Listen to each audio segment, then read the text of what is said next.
지금 노르웨이는 77년 혈맹을 내려놓고 한국과 2조 8천억 원 규모의 계약을 체결했습니다. 영하 33도의 실전 테스트에서 결과는 분명했습니다.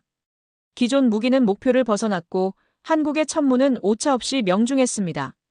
그런데 더 충격적인 사실이 있습니다.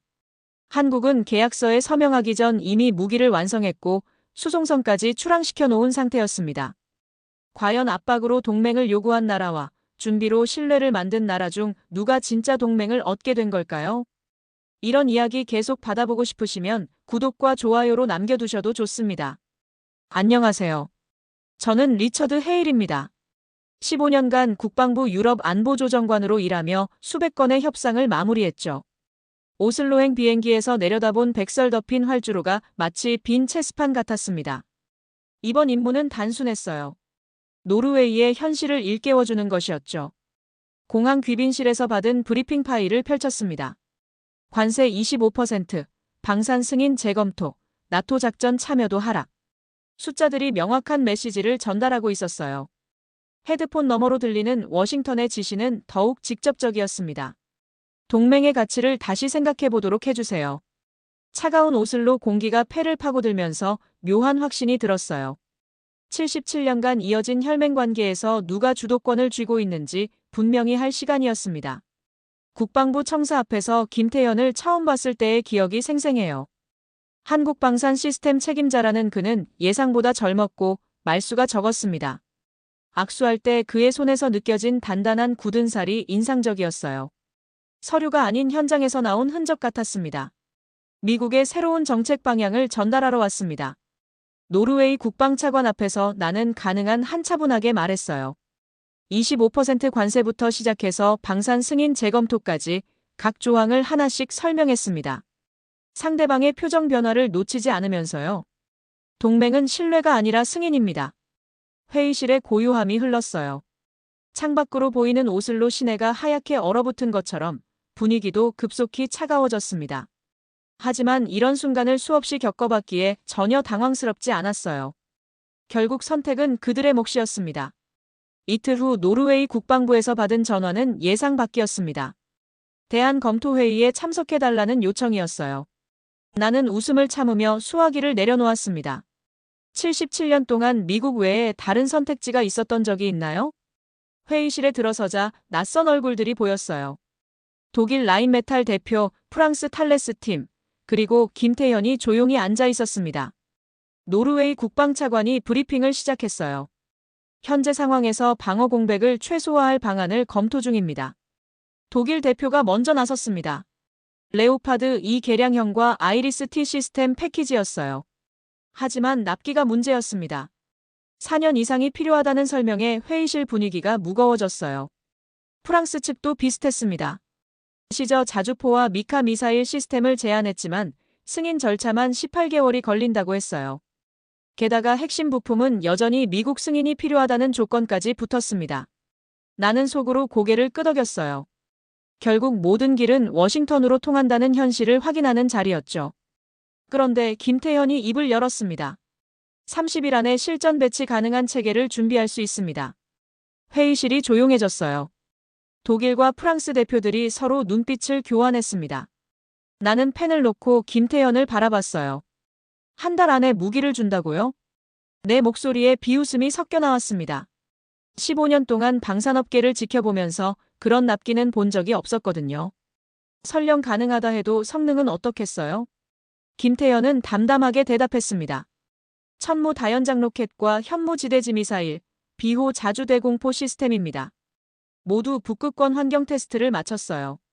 숫자가 구체적이었습니다. 사정거리, 명중률, 운용 온도까지. 하지만 나는 여전히 의심스러웠어요. 한국이 언제부터 이런 준비를 했다는 거죠? 더욱이 노르웨이 같은 소규모 시장을 위해서요? 회의가 끝나고 복도에서 김태현과 마주쳤습니다. 정말 한 달이면 가능한가요? 이미 생산은 시작됐습니다. 그의 대답은 간결했어요. 하지만 그 확신에 찬 어조에서 묘한 불안감이 들기 시작했습니다. 회의가 끝나고 일주일 후 김태현이 보내온 자료를 받고 나는 당황했습니다.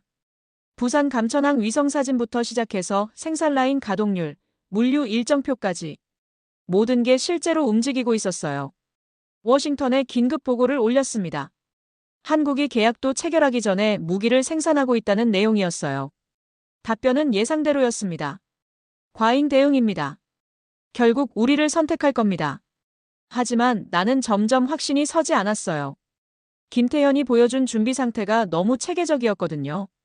마치 이미 오래전부터 계획해온 것처럼 말이에요. 노르웨이 국방부에서 추가 회의가 열렸습니다. 이번엔 실무진들이 더 구체적인 질문을 쏟아냈어요. 극지 환경에서 정말 작동합니까? 영하 40도까지 테스트했습니다. 부품 공급망은 어떻게 보장하시죠? 모든 핵심 부품을 국내에서 생산합니다. 제3국 승인이 필요하지 않아요. 김태현의 답변은 매번 즉석에서 나왔습니다. 준비된 답안지를 보는 것 같았어요. 반면 나는 워싱턴의 지시를 기다려야 하는 상황이 늘어났습니다. 더욱 놀라운 건 물류였어요. 인천에서 출발한 화물선이 이미 북해를 지나고 있다는 추적 정보를 받았습니다. 계약서도 없는데 말이에요. 서류는 나중이고 준비는 이미 끝났습니다. 김태현이 회의실에서 한 말이 계속 머릿속을 맴돌았어요. 이런 방식으로 사업을 진행하는 나라를 본 적이 없었습니다. 미국은 모든 걸 승인부터 시작하거든요. 오슬로 호텔방에서 받은 워싱턴의 전화는 더 당황스러웠습니다. 한국 측이 정말 30일 안에 배치 가능한지 확인해 보세요. 상부도 흔들리기 시작한 거였어요. 나는 창밖으로 보이는 어둠이 깔린 오슬로 시내를 바라보며 이상한 기분에 사로잡혔습니다. 게임의 규칙이 바뀌고 있었어요. 그리고 우리는 새로운 규칙을 아직 이해하지 못하고 있었습니다. 다음 날 김태현을 만났을 때 물었습니다. 정말 계약 전에 생산을 시작하는 게 정상입니까? 준비가 기회를 만듭니다. 그의 대답은 여전히 간결했어요. 하지만 그 뒤에 숨겨진 전략적 사고가 점점 더 선명해지기 시작했습니다. 나는 뭔가 중요한 걸 놓치고 있다는 느낌에 휩싸였어요. 노르웨이 국방부의 최종 제안이 나왔을 때 나는 깜짝 놀랐습니다. 실사격 검증을 하겠다는 것이었어요. 그것도 핀마르크 북부의 혹한 지역에서 말이죠. 영하 33도에서 테스트하겠습니다. 노르웨이 국방차관의 말에 회의실 분위기가 얼어붙었어요. 독일과 프랑스 대표들이 서로 눈짓을 주고받았습니다. 나도 당황스러웠어요. 이런 조건에서 무기 테스트를 한다는 건 말이 안 됐거든요. 김태현만 담담하게 고개를 끄덕였습니다. 좋습니다. 언제든 가능해요. 워싱턴에 보고하자 반응은 예상 밖이었습니다. 참여하라는 지시가 내려온 거였어요. 패트리어트 시스템과 하이마스를 투입해서 한국 장비와 비교 검증하겠다는 계획이었습니다. 이번 기회에 확실히 차이를 보여주세요. 하지만 나는 불안했어요. 영하 33도면 체감 온도는 영하 45도까지 떨어질 겁니다. 이런 환경에서 정밀 장비가 제대로 작동할까요? 핀마르크로 가는 비행기 안에서 받은 기상 보고는 더욱 심각했습니다. 바람 속도 초속 15m의 눈보라까지 예상된다는 내용이었어요. 게다가 GPS 신호도 불안정하다고 했습니다. 김태현은 같은 비행기에 탄 채로 조용히 노트북을 들여다보고 있었어요. 화면에는 각종 데이터와 그래프들이 가득했습니다. 나는 궁금해서 물었어요. 이런 환경에서 정말 괜찮을까요? 여기서 작동하면 어디서든 됩니다. 그의 대답은 여전히 자신만만했어요. 하지만 나는 점점 초조해지기 시작했습니다. 만약 우리 장비에 문제가 생기면 어떻게 될까요? 핀마르크 기지에 도착했을 때의 추위는 상상을 초월했습니다. 숨을 쉴 때마다 폐가 얼어붙는 느낌이었어요. 장비들이 트럭에서 내려지는 모습을 지켜보면서 나는 손을 호호 불었습니다. 미군 기술진들이 패트리어트 시스템을 점검하고 있었어요. 하지만 표정이 좋지 않았습니다. 유압 라인에서 이상 징후가 감지된다는 보고가 들어왔어요. 반면 한국팀은 차분하게 장비를 설치하고 있었습니다. 김태현이 직접 나와서 센서들을 하나하나 확인하는 모습이 보였어요. 마치 이런 환경에 익숙한 것처럼 말이죠. 그날 밤 숙소에서 나는 뒤척였습니다. 내일 테스트 결과에 따라 모든 게 결정될 텐데 과연 어떤 결과가 나올까요? 창밖으로 보이는 오로라가 유난히 선명하게 떠올랐어요. 테스트 당일 아침 상황은 예상보다 심각했습니다. 패트리어트 시스템의 레이더가 제대로 가동되지 않았어요. 유압 오일이 얼어붙으면서 회전각 조정에 문제가 생긴 겁니다. 미군 기술팀장이 다급하게 보고했습니다. 시스템 예열에 추가로 40분이 필요합니다. 나는 손목시계를 봤어요. 이미 예정 시간보다 1시간이 늦어진 상태였습니다. 노르웨이 관계자들이 점점 초조해하는 기색이 역력했어요. 하이마스 상황도 별반 다르지 않았습니다. GPS 수신율이 35%까지 떨어지면서 정밀 타격이 어려워진 상태였어요. 기술진이 대안을 찾고 있었지만 시간만 흘러갔습니다. 환경 변수입니다. 결함은 아닙니다. 나는 노르웨이 관계자들에게 설명했지만 내 목소리에도 확신이 부족했어요. 15년 동안 이런 상황은 처음이었거든요. 반면 한국팀의 준비는 이미 끝나 있었습니다. 천무 다연장 로켓과 현무 미사일이 발사대 위에서 대기 중이었어요. 김태현이 휴대용 단말기를 들고 최종 점검을 하고 있었습니다. 온도 센서 정상, 자이로스코프 정상, 통신 링크 정상. 그의 음성이 무전기를 통해 들려왔어요. 모든 수치가 정상 범위 안에 있다는 보고였습니다. 나는 의아했어요. 같은 환경인데 어떻게 이런 차이가 날 수 있을까요? 첫 번째 발사가 시작됐습니다. 패트리어트가 먼저 목표물을 향해 미사일을 발사했어요. 하지만 결과는 실망스러웠습니다. 목표 지점에서 12m나 벗어난 곳에 떨어진 거였어요. 기술팀장이 변명하듯 말했습니다. 레이더 추적에 간섭이 있었습니다. 재조정 후 다시 시도하겠습니다. 하지만 두 번째 시도도 비슷한 결과였어요. 바람과 온도 때문에 미사일 궤적이 예측과 달랐습니다. 나는 점점 당혹스러워졌어요. 이번엔 천무의 차례였습니다. 김태현이 발사 버튼을 눌렀어요. 로켓들이 연속으로 하늘을 가르며 날아갔습니다. 눈보라 속에서도 정확한 궤적을 그리며 목표물을 향해 날아가는 모습이 선명했어요. 착탄 결과 확인 방송이 울려 퍼졌습니다. 목표 지점 정확 명중, 오차 0m. 나는 망원경으로 목표 지점을 확인했어요. 정말로 정중앙에 명중한 상태였습니다. 어떻게 이런 정확도가 가능한 걸까요? 김태현에게 물었습니다. 어떻게 이런 환경에서 정확한 타격이 가능합니까? 시스템 내부 온도를 21도로 유지했습니다. 외부 환경과 격리된 설계예요. 그 순간 나는 깨달았어요. 우리는 환경을 극복하려 했지만 한국은 환경을 차단했던 겁니다. 접근 방식 자체가 달랐던 거예요. 진짜 충격은 재밍 테스트에서 벌어졌습니다. 노르웨이 측이 전자전 장비를 가동하기 시작했어요. GPS 신호는 물론 모든 통신이 차단되는 상황이었습니다. 재밍 강도 최대로 설정합니다. 노르웨이 기술진의 안내에 따라 전자전 환경이 조성됐어요. 하이마스의 화면에 경고등이 줄줄이 켜지기 시작했습니다. GPS 신호 완전 두절, 데이터 링크 끊김, 목표물 추적 불가 상태였어요. 미군 기술팀이 당황하며 대안을 찾고 있었습니다. 관성항법 장치로 전환하려 했지만 정확도가 크게 떨어졌어요. 15분간 시스템 재조정을 시도했지만 결과는 마찬가지였습니다. 현재 상태로는 정밀 타격이 어렵습니다. 팀장의 보고에 나는 머리가 아팠어요. 이런 변수까지 고려하지 못한 게 실수였나 싶었습니다. 워싱턴에서 받을 질책이 벌써 걱정됐어요. 그런데 한국팀은 여전히 차분했습니다. 김태현이 조작반에 지시를 내리는 소리가 들렸어요. 자체 유도 시스템으로 전환합니다. 자체 유도 시스템이요? 나는 되물었습니다. GPS 없이 어떻게 정확한 타격이 가능하다는 거죠? 김태현이 간단히 설명했어요. 적외선 추적과 지역 매칭을 병행합니다. 외부 신호 없이도 독립 운용이 가능해요. 현무 미사일이 발사됐습니다. 재밍이 심한 상황에서도 미사일은 흔들림 없이 목표물을 향해 날아갔어요. 중간 경로에서 방향을 수정하는 모습까지 확인됐습니다. 착탄 순간 나는 숨을 멈췄어요. 완벽한 명중이었습니다. 재밍 환경에서도 오차 0m를 달성한 거였어요. 노르웨이 관계자들이 웅성거리기 시작했습니다. 독일과 프랑스 대표들의 표정도 심각해졌어요. 예상했던 시나리오와 완전히 달랐거든요. 김태현에게 다시 물었습니다. 정말 외부 지원 없이 이런 정확도가 나옵니까? 이건 무기가 아니라 생존 설계입니다. 그의 대답이 가슴에 박혔어요. 우리는 무기를 만들었지만 한국은 생존 도구를 만들었던 겁니다. 접근 방식부터 근본적으로 달랐던 거예요. 테스트가 끝나고 결과 브리핑이 시작됐습니다. 노르웨이 국방차관이 정리한 수치들은 잔혹했어요. 명중률, 반응시간, 환경 적응도 모든 면에서 한국이 압도적이었습니다. 나는 휴대폰으로 워싱턴에 1차 보고를 올렸어요.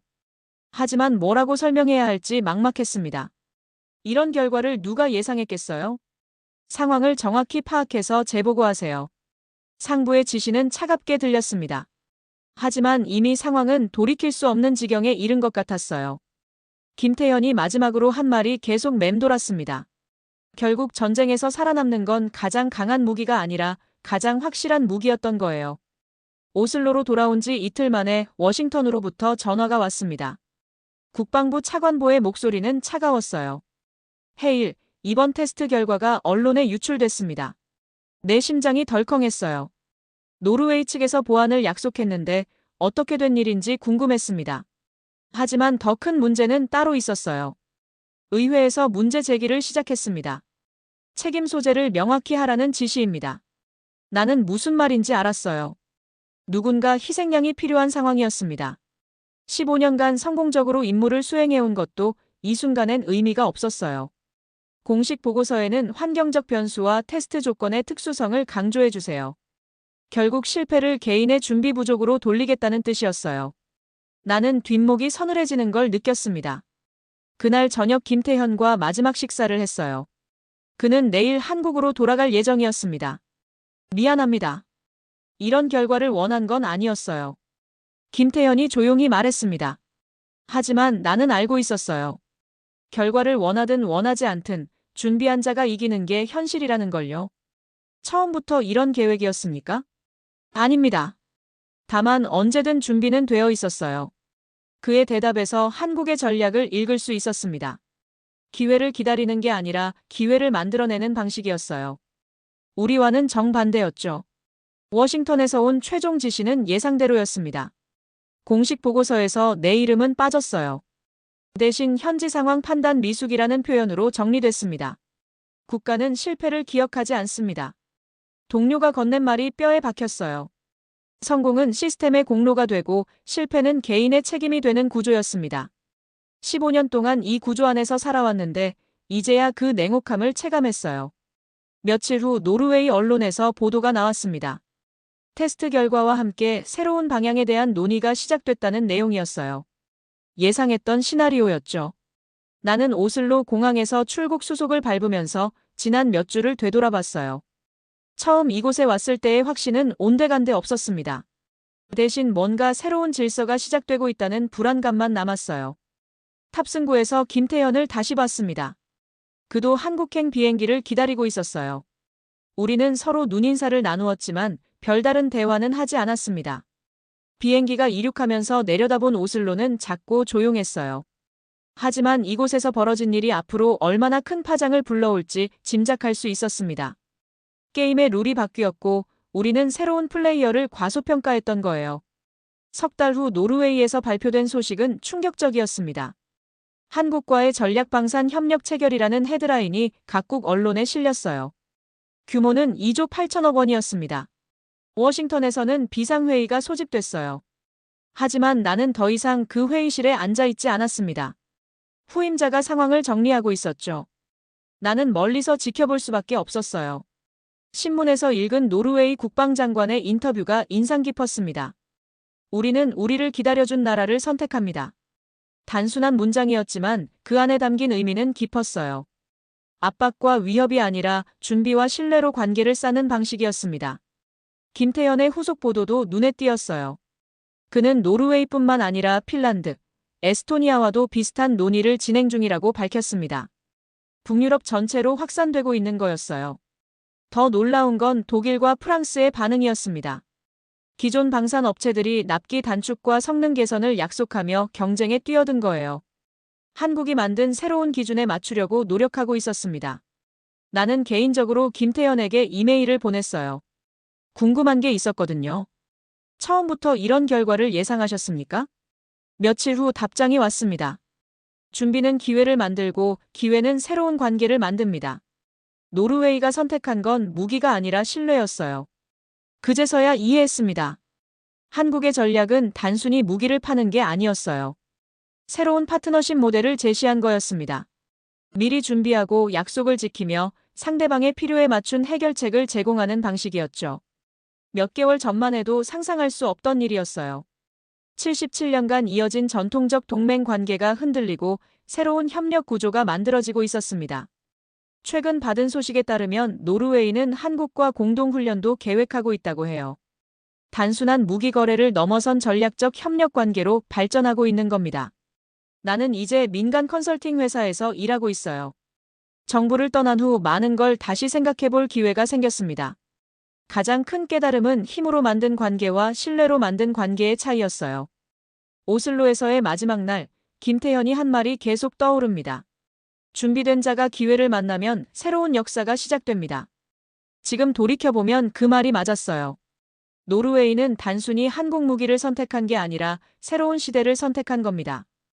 그리고 그 선택이 북유럽 전체로, 나아가 유럽 전체로 확산되고 있습니다.